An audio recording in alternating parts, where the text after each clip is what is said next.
from American Ninja Warrior and a good friend from the National Football League Media Group. It is Akbar Gbajabiamila here. What's up, man? On the show. Did you just give it the whole National Football League network? Media group, yes. Yeah, media group. It's a media group. Yes. When I first started, it was just a network. Yeah. Now it's a media group. See, things have changed now. There's a lot going on. Yeah. There's a lot going on. I blame Netflix. And when I first met you with the NFL Network, it was you and Kabir. Yes. On NFL Total Access. I'll never forget that show. In a Total Access segment where it was my two on-air colleagues at the time, Ken Norton Jr., now currently your defensive coordinator for the Oakland Raiders. Yep. Seth Joyner. What is Seth? Where's Seth? I think Seth is probably shooting scratch somewhere on some golf course in Arizona. And it was the two of them against the Gbajabiamilas in a makeshift family You remember feud. who won that one, right? You did. Yeah, we did. Yeah, we won that one. The Gbajabiamilas against our guys is what we referred to them. That was pretty fun. We had a good time. But the one thing I'm upset with you about is that you didn't tell me back then. I go back and look at the suits. Yes. Our suits were humongous. Why didn't you say anything to us? Like, you realize your suits are just, like, super baggy. Well, it's because I couldn't get over the amount of hair that I had back then, too. I'd rather talk about your suits. Yeah, the suits are horrible. I went and saw a picture of it, and I was like, man, what was I thinking back then? How is KGB doing? He's doing good. What's going on with him? He and his wife, they have 7 kids. Say what? 7 kids. So there's 7 Gbajabiamilas. Yep. Okay. 6 boys, 1 girl. They finally had their first girl, so they just kept going. So Kabir actually wants to have 12 kids. So he built this 12-bedroom palatial in Green Bay, 30,000 square feet, and he's just saying, I want to fill it all up with kids. And he's serious about it, too. So this sounds like another reality show. Like you're doing some reality competition. You and I could go in on a production on that one. Let's do it. We can start our own production company. We just did it right here. All right, yeah. Just, keeping up with the Gbajabiamilas. Because he wants a kid for every letter in the last name. You think I'm joking. I'm being serious. He wants a kid for every letter in the last name. Does his wife wish their last name was Levy? Something else besides Gbajabiamila. I know that's for sure. Wow. Yeah, so he got inducted into the Hall of Fame for the Packers. So that's I flew out there for that, and that was pretty big. And so now he's helping change athletes' lives. Kabir and I talk all the time.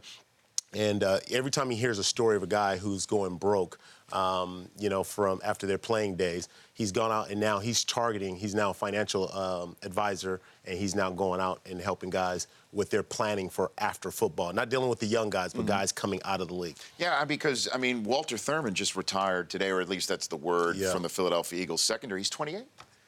28 years of age. How old were you when you stepped away from football? I got done at 27. Yeah, 27 years old. And it is not easy to transition in any career, let alone in your especially when you put 20s. so much time into it. You put so much time into it since you were a kid, whether you played a different sport or not, but there was a lot of focus that went into it. It's intentional once you get to the league, but when you get done playing, it's almost like being a person who retired at the age of 65 and you're thinking, well, what do I do next? I've been doing this for so many years, and that's what happens to guys at such a young age, and it's hard. It takes guys on average about 4 years to figure out what they want to do because you've been identified as an athlete for so long, for so long. Yeah, and that 4 years is now above the average length of an NFL career. And in the now defunct rookie symposium, they've had each team is now doing their own. Yeah, I'm going to be speaking with the to the Chargers. Well, it kind of makes sense in a way. Like they should do it in their own shop, in their own environment, in their own community. It's definitely more intimate, and you can also basically get into what they're specifically going to get into in this town, as opposed to in general.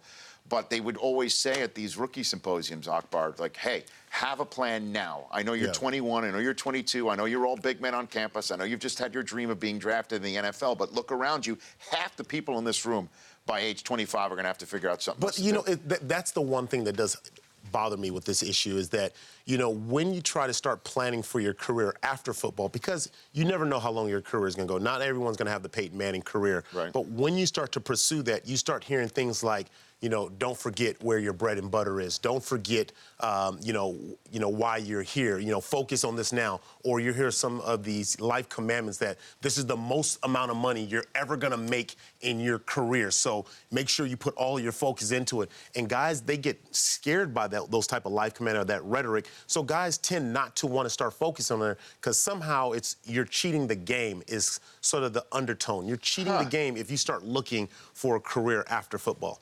I don't know. I mean, to me, it's a hard balance. It is a hard balance, but you've got to plan because not everyone is going to have an American Ninja Warrior. Right. Not everyone's going to have, in the case of Strahan, my gosh, name it. How about his career? Yeah, that is just an amazing career. Could be the greatest post-NFL playing career ever. And I'm throwing in Gifford, I'm throwing in everybody that's ever done that. Yeah, he's done a good job so far. Akbar Gbajabiamila here on the Rich Eisen Show. Let's get into this. So you're driving around and you saw a hit and run involving a Los Angeles police officer? Yeah, that's right. So I was actually headed to San Pedro. We're filming the military edition of American Ninja Warrior. Right. And I'm actually running late for my call time. And right in front of me, I see this car sideswipe a police officer on a motorcycle. He goes flying like it's like a movie. I mean, high up in the air, lands down, lands in the street, and I'm like, oh my goodness. And all these cars are just driving by. And so I then park my car in front of him just to protect him so he doesn't get hurt.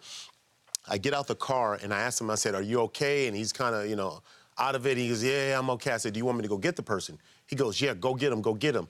I get back into my car and I start screaming down the street and I'm looking for this person and the person is hiding in front of a bus.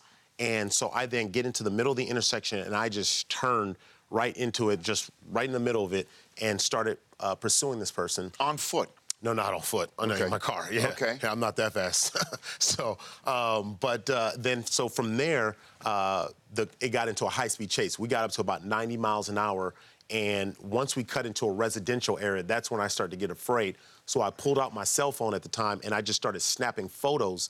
And I peeled off and looked down and realized that I got the photo. And then I went back, and before you know it, I mean, there were like literally 35 cops around. I mean, when a cop goes down, I mean, the type of, teamwork that they have. Sure. But I went back down, was able to get the photo, and they were able to catch the person a week later. And you got an award? You got yeah. So I went down to city council, and but to me, I genuinely believe that the real heroes are those guys, the guys who put their life on the line for our community to help us. And the one thing that did bother me was that no one really stopped. And I was like, man, that's a guy I didn't know at the time he was a father, but I met his kids. And when I look at Officer Colebrook and his family, I just look and go, like, how do you not stop for a human being that's sitting there just, helpless on the road? And I just want to do what I would want someone else to do for me, is just to be able to help out. And so the fun part about it, the one small little fun part was I was able to drive illegally, kind of like you see in the movies. And I just hearing the scar. When I did that in front of the thing, I was like, I'll never be able to do that again without trying to, And it wasn't a closed course. This was an open course. Yeah, this was an open course. Yeah. Oh my So gosh. that was pretty fun. Good for you, Akbar. Then I got into the seriousness of it. Of course, Akbar Gbajabiamila here on the Rich Eisen Show. Read the Wall Street Journal headline that you read to me moments ago, with American Ninja Warrior getting set for another season, airing on NBC every Wednesday night. 2 hours ago from the Wall Street Journal, the headline is American Ninja Warrior the future of sports? Legacy games like baseball and football are fighting to recruit and retain younger viewers, but for the cult hit American Ninja Warrior, the biggest obstacles are on the course. Wow. It's about a dad he was with 10 kids over the weekend and tried to get them to sit and watch a baseball game, and he couldn't hold their attention. But Ninja Warrior, kids love it. You know what? This is crazy because I have the same thing. Yesterday, I called my 14-year-old, come watch the final 7 minutes of this fourth quarter for the Golden State Warrior Thunder game. And it was like pulling teeth. I'm like, this is entertaining. But as a Ninja Warrior, all of my kids are sitting down there, I want to watch Ninja Warrior. They don't want to watch a football game, but they'll watch Ninja Warrior. And not because I'm on it, it's because, as my son would tell you, Flip Rodriguez is his hero. Nice. I'm not taking that personally, even though. It's okay. Yeah, okay. It's all in the family. It's all in the family. Yeah, but to me, it makes me realize, there's something to that. Or Mark Cuban, I saw him at the Super Bowl, and he came up to me and says, I just want to let you know, we're a huge fan of your show. I mean, it is truly a family show, and I think you can bring families together with that. Yeah, I mean, you can. And that's part of you know, shows that getting the whole family around a television set, it's not easy to do that anymore. Yeah, it was different when you and I were growing up. Well, I know. Yeah. That's all. There were 3 channels. Well, when I was growing up, there was 13, but there you go. Pretty much. Yeah. Okay. Kind of walked into that one. I didn't throw PBS out there, but then Fox came along. I remember that was something new. But you know, it's obviously something that you can sit around and not feel like you're going to be threatened by something that you need to explain to your children about something that's happened. Yeah, sure. You know, that it's competition and it's fun and it's something that's in a controlled course environment. And it's inspiring, too, because I think when you look at the different competitors, not all the competitors have the same background. I mean, you know, you have people who are overcoming diabetes or, you know, working with diabetes or, you know, competing without a limb. You know, people who are overcoming maybe cancer. We had one lady who had cancer and literally was inspired during chemotherapy by American Ninja Warrior and said when she beats cancer, she wants to run American Ninja Warrior course. And so that's what led her through. I mean, even through going through chemotherapy, she'd be training. I mean, sick as a dog, still wanting to train and do American. So you can relate to that when you look at the millions of people who are involved in the culture of American Ninja Warrior. So maybe we should have Ryan Fitzpatrick go through some sort of obstacle course. Your kids will be interested. Yes. Jets fans will really see something that they wonder if their quarterback can pass the test. I mean, why don't they pay this man? You know, well, here's the one issue going on for Ryan Fitzpatrick. No one else is interested in Ryan Fitzpatrick. And had the Broncos, I blame Mark Sanchez for this, because had the Broncos not signed Mark Sanchez, perhaps they would have been, given Ryan Fitzpatrick a look. But since there's no real market, the Jets know that, and so they can sit back and just go, you know what? Nobody else wants you, so we're going to lowball you. It is clear that he's outperformed the money that they're trying to offer him. True. The problem is, though, for the Jets, is he's done it 1 year in his career. I know he's been a career backup, and he's been to places before, and you never know who might turn the corner at age 31, 32. Light goes on, and maybe you do have a Rich Gannon. I played with a guy like that, Rich Gannon. Rich Gannon, exactly. Like, you may have somebody who later in his career finally gets all the pieces put into place. And that said, though, the last 3 possessions of the season, it was kind of the old Ryan Fitzpatrick in Buffalo against Rex. 3,900 yards, 31 touchdowns or something like that? I'm just giving you the point of view of the Jets. To me, paying him the $12 million the first year might be a good starting position that you're going to go up just a little bit. You gotta, if you're going to sign him to longer than just 1 year, you got to fill in the back end. You just have to. Right.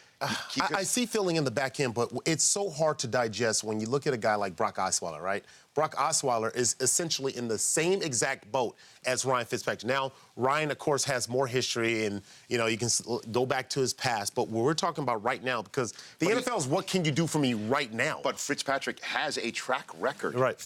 Osweiler doesn't even have one of those, right? Right. Yeah. That's the point I think you're hitting right on the head there is maybe the fact that he has a track record is counting against him with the Jets. But if his teammates say, sign this guy, and Geno Smith and Bryce Petty and Christian Hackenberg, no offense to Chris Law, what do you think of Christian Hackenberg? Who? Yeah. Who? Christian Hackenberg. Wait a second. I'm sorry? Akbar, you're not on the list yet. Are you asking to be put on the list? No. I just wanted to know, what school did he go to? Pennsylvania State University. Huh. Let me Google him. He's on the list. I'm gonna. I just need Google. That's all. The only problem with putting you on the list is he's got to spell your name to get you on the list. And you need to write the whole thing if I'm going to be on the list. I spelled your name so many times on Fantasy Live.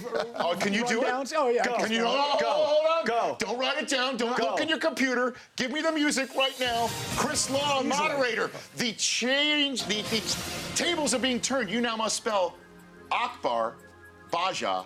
A.K. B-A-R. Okay. G-B-A-J-A-B-I-A-M-I-L-A. You know what? Let me just tell you, first off, you are an amazing Nigerian. I'm going to give you honorary Nigerian status for doing that. On pressure, you did that. That was with a lot of pressure. I've written that name so many times in rundowns for Fantasy Live that if I didn't get that right, I would have been disappointed. I thought he was going to fold under pressure. I was hoping. It's hard to do it without writing it down, though. That's why I tried to write it down the other day, and I got barked at for it. It is hard. So, but you're on the Hackenberg list. I love that. I love that. No, but with the Jets, though, you ever see Blazing Saddles? You ever see that movie? No, Blazing no, I Saddles? have not. Oh, my gosh. But anyway, in Blazing Saddles, the sheriff in the town makes all the townspeople think that he's going to shoot himself, puts the gun to his head, and all the townspeople are dumb enough to believe that he would actually try and shoot himself in the head. That's what he's doing right now. Oh, that's what Ryan's doing. Yeah. He's saying, if guess what? You won't pay me, and I understand that there's no other spot for me, but guess what? I'll just retire or sign with another team for less, and you won't have anything. Right, which is critical. I mean, because we've seen what happens when you don't give Eric Decker a quarterback. We saw that the prior year beforehand. Now, granted, I know people say, well, Brandon Marshall's now in the picture, but my point is that you take away a quarterback like Ryan Fitz and what he just came off of this last season, right. You're literally saying we don't care about football and we don't care about the Jets. So I don't know how you expect anybody to. So I'm saying pay the man. You have to pay Ryan Fitzpatrick. You just have to. Akbar Gbajabiamila, new season of American Ninja Warrior begins Wednesday, June 1st. On NBC, airs every single Wednesday. Yeah. Good to see you, sir. Good to see you, too, man. Good to see you. This has been fun. And say hi to Kabir for me, will you, will, please? I will. So he's on 7, going on 12. Probably, yeah, 12. He may just do it all in one shot. Are the kids named one letter of, or do their names start with the last letter in your? No. Actually, that would have been kind of cool if they did that, but no, it doesn't. Oh, okay. No, yeah, they're just all random letters and random names. But 12. I got to remember all of their names too. Yeah, be careful. Yeah. Be careful. I was about to list all of them, and I go, you know what, I might mess up. You almost had a Cromartie moment right there. And he's just had twins. Cromartie just had twins. Oh, my God. Yeah, prolific, to say the least. Just like you with your TV shows, man. Congrats. Hey, I'm real thank you happy very much. for you. Appreciate it. The Rich Eisen Show, weekdays at noon Eastern on Audience.